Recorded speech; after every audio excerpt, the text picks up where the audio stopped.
A disabled athlete. A world championship. A metal cage that should have been safe. It wasn't. And the people responsible, they covered it up for nearly a decade. Today, on Deception Reports, we expose how one of Britain's most powerful sports organizations let an innocent man die.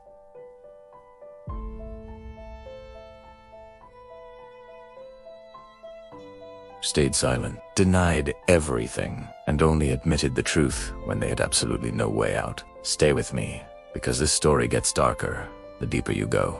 Welcome back to Deception Reports, the channel where we pull back the curtain on the stories that powerful institutions pray you never find out about. If this is your first time here, hit that subscribe button, because we cover the scandals, cover-up, and corruption that mainstream media glosses over. Today's case: UK athletics.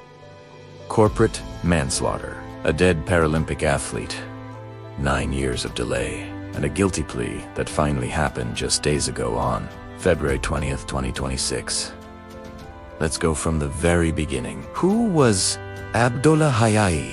Before we get into the scandal, you need to know who this man was, because he wasn't just a statistic. He was a human being.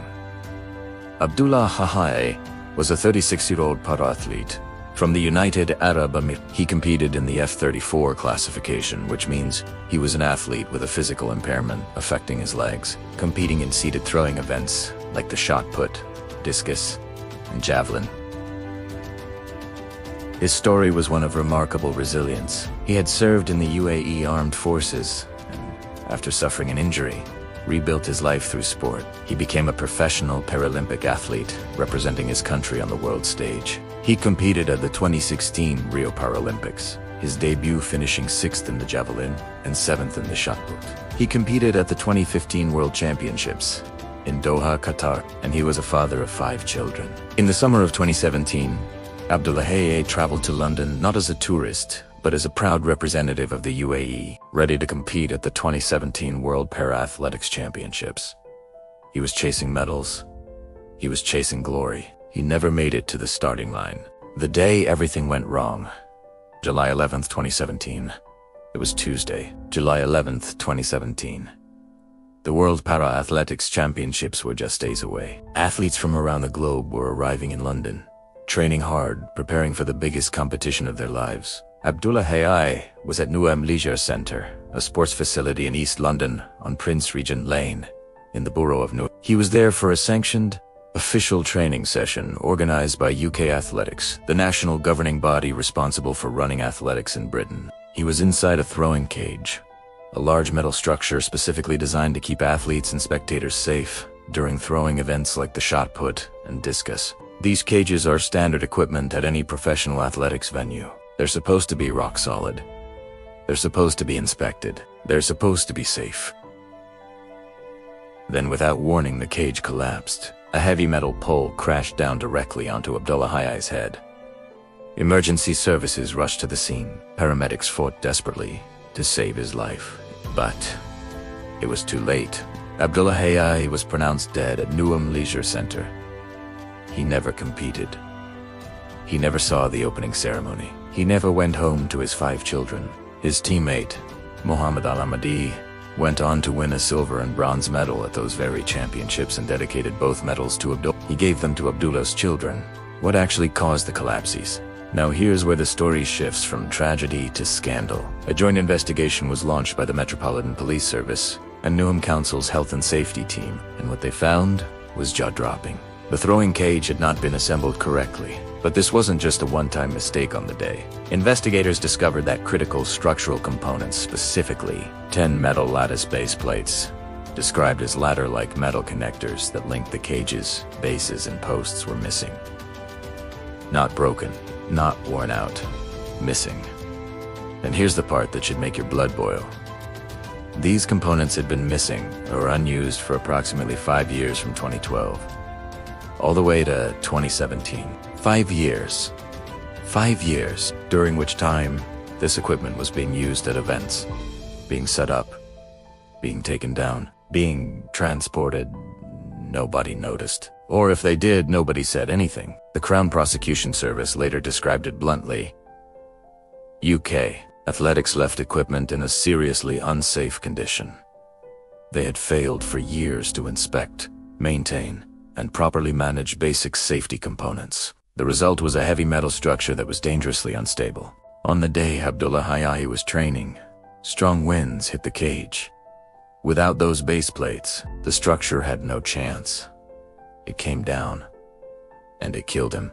The investigation: 1,500 documents, 160 statements, 80+ witnesses. The Metropolitan Police didn't treat this as a routine accident. They launched what they themselves described as a meticulous and highly specialized investigation. Detectives examined over 1,500 documents. Teitu Karun?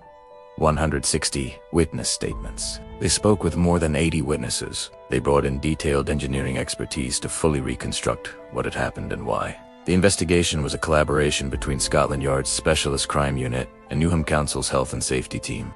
By November 2017, just 4 months after Abdullah's death, Keith Davies, UK Athletics head of sport, was interviewed under caution by police. Davies was a senior figure. He had been head of sport for UK Athletics and was specifically responsible for the 2017 World Para-Athletics Championships. He was, in the eyes of investigators, one of the people most directly accountable for ensuring that training venues and equipment were safe. But despite the interview in 2017, nothing happened for years. The wheels of British justice moved slowly. Very slowly. The cover-up of silence, years of waiting. Let's talk about the timeline, because this is where institutional deception becomes crystal clear. July 2017. Abdullah Hayai dies. Investigation begins. November 2017, Keith Davies interviewed under caution. 2018, 2019. 2020, 2021. 2022. 2023. Nothing. The Hayai family waited. His 5 children grew older without answers. His colleagues moved on. The athletics world moved on. It wasn't until January 2025, 7.5 years after Abdullah's death, that formal charges were finally brought. Both UK Athletics as an organization and Keith Davies as an individual were charged. UK Athletics faced corporate manslaughter, one of the most serious charges that can be brought against an organization in England and Wales. Keith Davies faced gross negligence, manslaughter, a serious criminal charge for individuals. And what did they both do? They pleaded not guilty. UK Athletics, an organization that had already admitted internally that this was a tragedy, stood in a British court and said, "We didn't do it." Keith Davies said the same. They forced the justice system to prepare for a full criminal trial. The Hayai family had to prepare to go through it all again. Then suddenly everything changed. The guilty plea, February 20th, 2026. On Friday, February 20th, 2026, exactly 9 years after the investigation began, representatives of UK Athletics Limited walked into the Old Bailey. That's England's most famous criminal court, the same court that has tried murderers, terrorists, and fraudsters, and they changed their plea. UK Athletics pleaded guilty to corporate manslaughter. Keith Davies, now 78 years old, pleaded guilty to a health and safety offense under Section 7 of the Health and Safety at Work Act 1974. The judge presiding over the case was Judge Mark Lucraft, KC. The prosecution confirmed they would not seek a full trial. A 2-day sentencing hearing was scheduled for early June 2026. Davies was granted bail, with the condition that he cooperate with the probation service on a per-sentence report. Crown Prosecution Service prosecutor Colin Gibbs said, and I'm going to quote this directly because it deserves to be heard, "Abdullah Hayai was a father of 5 who should have been able to compete on the world stage and return home safely to his family. There can be no doubt that UK Athletics were grossly negligent in their safety management, which caused the death of a talented athlete. They left equipment in a seriously unsafe condition, and Mr. Hayes' death was wholly avoidable." Wholly avoidable. That's the official verdict from the prosecution. 9 years later, after a father of 5 went to a training session and never came home.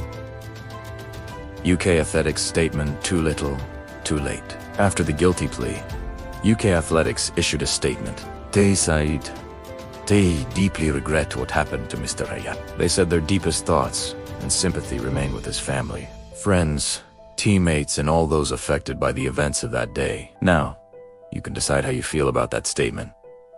Is it genuine remorse, or is it the kind of corporate language that organizations deploy when they've run out of legal options?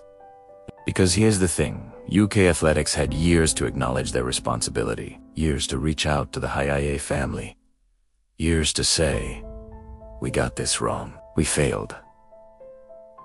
We are sorry." Instead, they denied it.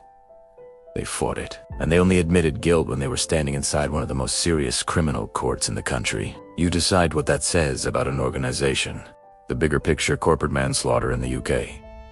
Now let's zoom out, because this case isn't just about UK athletics. It's about something much bigger. Corporate manslaughter, under the Corporate Manslaughter and Corporate Homicide Act 2007, is the law that allows entire organizations to be prosecuted when their gross negligence causes someone's death. It's specifically designed for cases where systemic failure, not just individual mistakes, kills people. UK Athletics is now one of a very small number of organizations in British history to be convicted of this charge. And here's the uncomfortable truth.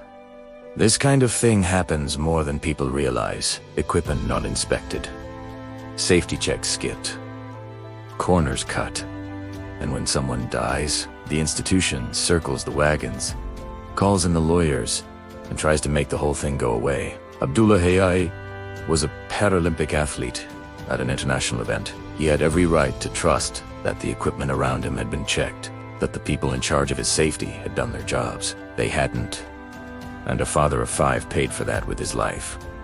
The human cost Abdullah's legacy. Let's go back to the man at the center of all this. Abdullah Hayai's elder sister, Maryam, described him beautifully after his death. She said he was kind, helpful, and fun, that he had taken care of his mother from a young age after losing his father when Abdullah was just 3 years old. She said, playing sports was one of the main things that encouraged him to progress and improve. He found passion in it and managed to obtain many medals and trophies. His teammate, Mohammed El Hamadi, who dedicated his championship medals to Abdullah, gave them to Abdullah's children, 5 children, growing up without their father. A moment of silence was held for Abdullah at the opening ceremony of the 2017 World Para-Athletics Championships at London Stadium. But a moment of silence is not justice. Justice took 9 years, and it still isn't complete. Sentencing hasn't happened yet. So that's the full story of the UK Athletics corporate manslaughter scandal, from the death of Abdullah Hayai in 2017 to the guilty plea entered at the Old Bailey on February 20th, 2026. A man who overcame injury, built a career in Paralympic sport, and traveled to London chasing a dream, killed by a metal cage that was missing parts it should have had for 5 years. An organization that spent nearly a decade fighting accountability before finally admitting, yes, we did this. And a family still waiting for a sentencing date that will determine what, if anything, UK Athletics truly pays for this. If this story made you feel something, that's because it should. Drop a comment below. Do you think the punishment will be enough? Or will a corporation walk away with a fine while a family grieves forever?